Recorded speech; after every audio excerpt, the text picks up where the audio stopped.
Hello, everybody. Thanks for joining us again today. Sophia Lucia Parola with Garden State Film Festival here from March 27th through March 30th. You can check out the 23rd annual Garden State Film Festival back in Asbury Park, New Jersey and Cranford, New Jersey. We got an awesome lineup. You can check out the films and all the stuff we'll be playing, all the stuff that's going on, all the events at gsff.org, as well as get any of those tickets.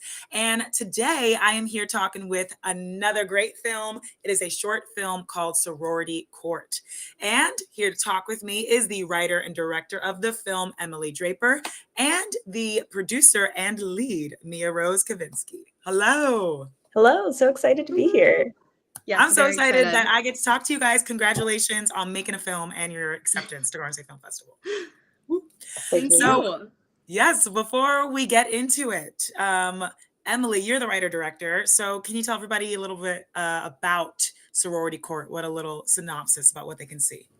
Definitely. So, Sorority Court is a comedic courtroom drama that takes place within a sorority exec board. That's our log line. And it's basically about these 5 women trying to figure out a mystery about who's stealing from the chapter house.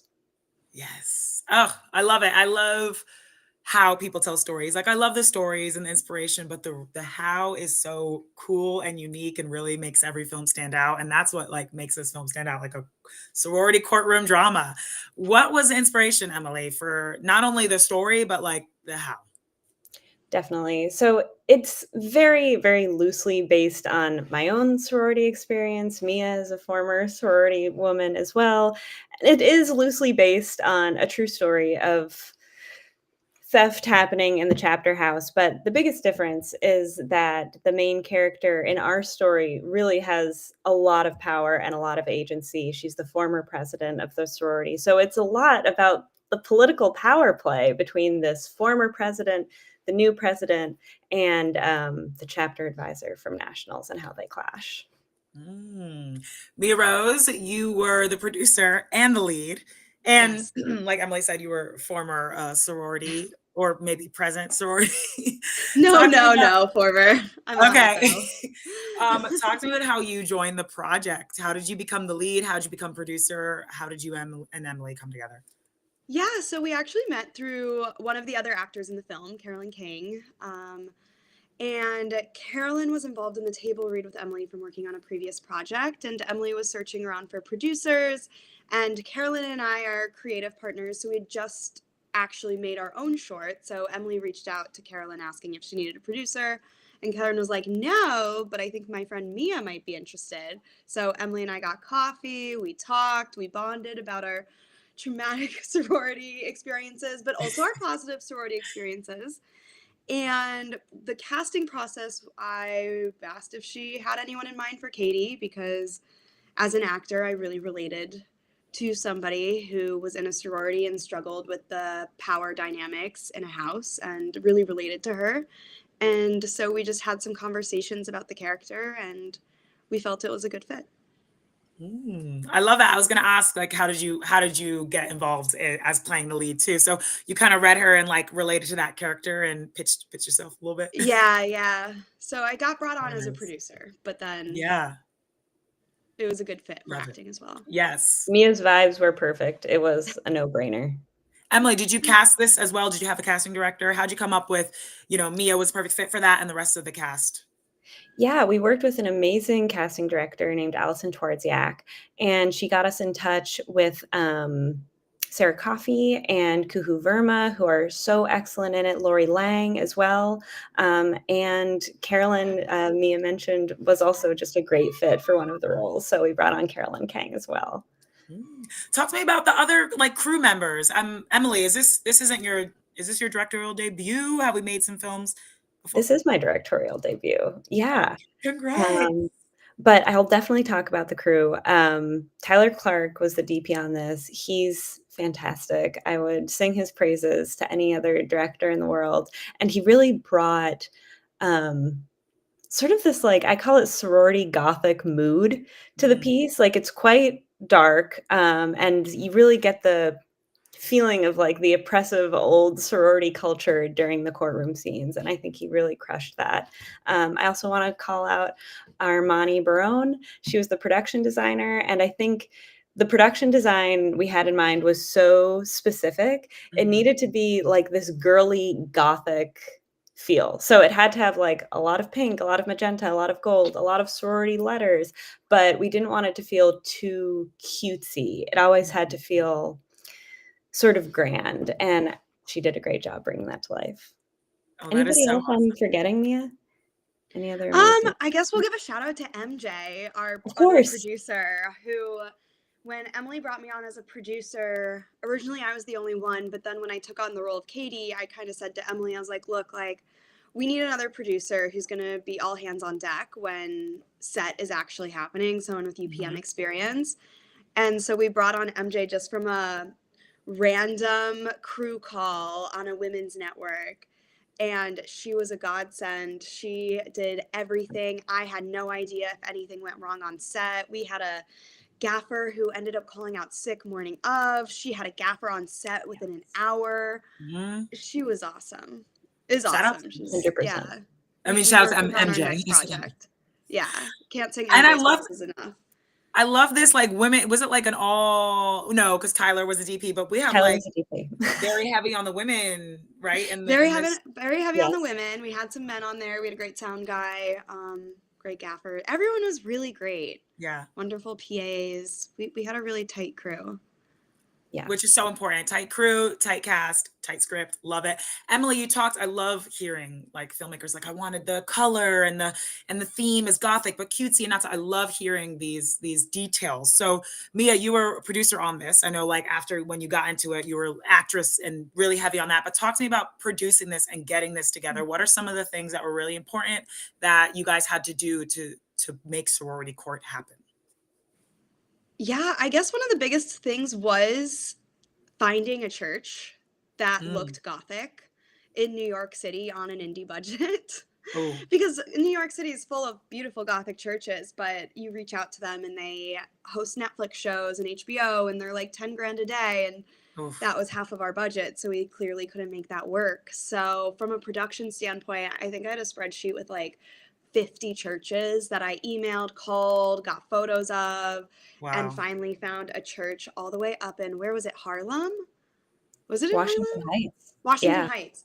It was in Washington Heights that we finally found this wonderful church that was massive, had enough rooms for holding. There were no sound issues, and they let us shoot there for 2 days for very little. And so we were very, very lucky to find a church that could bring our vision alive. Wow. How Yeah. long? So did you guys shoot for how long was the shooting process? Yes, it was 2 days, all in almost all one location. It was all in the Washington Heights neighborhood. I would say 90% of the scenes are shot in and around this church. But then I should also shout out my very good friend, Heather Cook, who let us use her nearby apartment to be one of the dorm rooms for the final scene. Very cool. Emily, I was reading the bio, you have a background in like commercial work and comedy. And like you said, this is a comedic film. Talk to me about some of your backgrounds that really contributed to like the tone or the just writing Sorority Court that it contributed to this project. Yeah. Well, I started doing sketch comedy when I was in college, and I'm still very, very close with all the people in my old comedy troupe, and every single one of them read the script before I even had a treatment made. So I just need to shout out like the comedic sensibility of all my very good friends. But I think something else that really influenced me is just like being very character driven. Even though this is a comedy, it's not super particularly slapstick, but I think the comedy comes from the various strong characters being themselves. And I think something that I've struggled with in the past is every character in a script is just like me and doing what I would do and saying what I would say. So I think something I'm proud of is how well the characters are differentiated from one another and how they're all have different motivations and different backgrounds and how that really creates conflict in comedy. I love that. Thank you. And I also like write, and I noticed like they're all me. Yeah. Like all the leads are the same. So I love that. Thank you for sharing that. Mia Rose, you play one of the leads. Sorry, I keep calling you Mia Rose. You like Mia Rose or You can Mia? call me Mia Rose. I go by Okay. Mia Rose professionally, so Mia Rose is great. Okay, awesome. All right. Sorry to throw that in there. So, Mia Rose, you play the lead or one of the leads. So, what was really important to you telling this character? Have you played a character like this before? And what did you kind of bring to the character that you think was really useful in Sorority Court? Yeah, so I've never played a character like this before. For me, my real focus was keeping her grounded because in so many sorority film and TV, we see these very exaggerated version of sorority Yes. girls. And that was the one thing I didn't want to play into that trope because I was in a sorority and they were like me. Like we were a little artsy, but there were like basic girls, but there were really cool girls and like Mm-hmm. it was all different walks of life. So that's something that I really wanted to bring was a realness. And the Mm-hmm. fact that these real girls that could be you or me go through these things, and I won't give away any of the plot, but just to make it believable that the pressure in this world feels so real and palpable to the viewers that any actions that these girls take are completely justified. So that was really fun finding the motivation in there to like bring my lived experience and marrying it in this world. I love that. Love it. Speaking of like what you really wanted, Emily and Mia, you produced this too. You guys are both such a big part of this project. What are your hopes for audiences watching Sorority Court? Is it like, a breath of fresh air, want us to laugh, or like you said, like you could kind of relate in different ways? Like what do you hope in Sorority Court does as a film, or what's those intentions? Well, completely egotistically, when people laugh at the screening, I just love that. It's always funny to me when they laugh, how much they Yeah. laugh. Please come see and laugh. And then I guess on a secondary level, when I was writing this, I had this funny feeling of like, oh, who cares? No one cares about a sorority story. This is so not story worthy. And I don't think that's true at all. I'm really glad I pushed past that, and I think if for any other filmmakers, like, your story is story worthy, especially if your story is not part of, like, mainstream's list of Mhm. things that are story worthy, I guess. Yes. I love that because it's inspiring and it's like you never know what your film's doing for other people. If it laughs or like, oh my God, I relate to that, or just like, thank you for inspiring me. I'm going to tell my story. So I love it. I love my filmmakers, love my female filmmakers specifically. So how do we feel about it being at Garden State Film Festival? How do we know Garden State Film Festival? And yeah, how you feeling about Sorority Court screening at the 23rd annual Garden State Film Festival?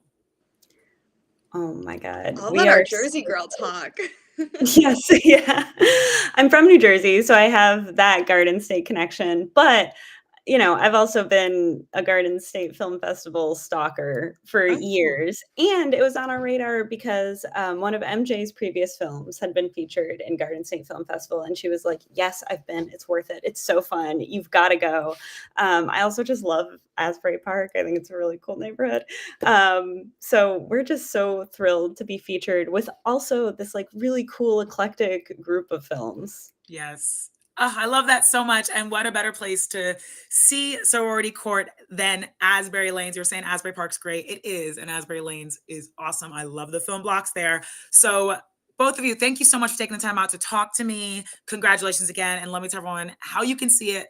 It is playing at Asbury Lanes. The film block is Saturday, March 29th, 6:15 to 8:15 p.m. Like Emily said, like MJ said after her film premiered, it is an awesome place, super fun. There's plenty of events, Meet the Filmmakers Night, the Friday Night Gala, which you have to RSVP to, and the awards banquet on Sunday, and then all these great films. You can get a weekend pass, Parkway Pass, individual screening passes, event passes, all at gsff.org. So definitely check it out. Thank you again, Emily and Mia Rose. Congratulations, and I'll see you guys at the festival. Thanks, Thank Sophia. you. Can't wait. Yes, my pleasure. Bye.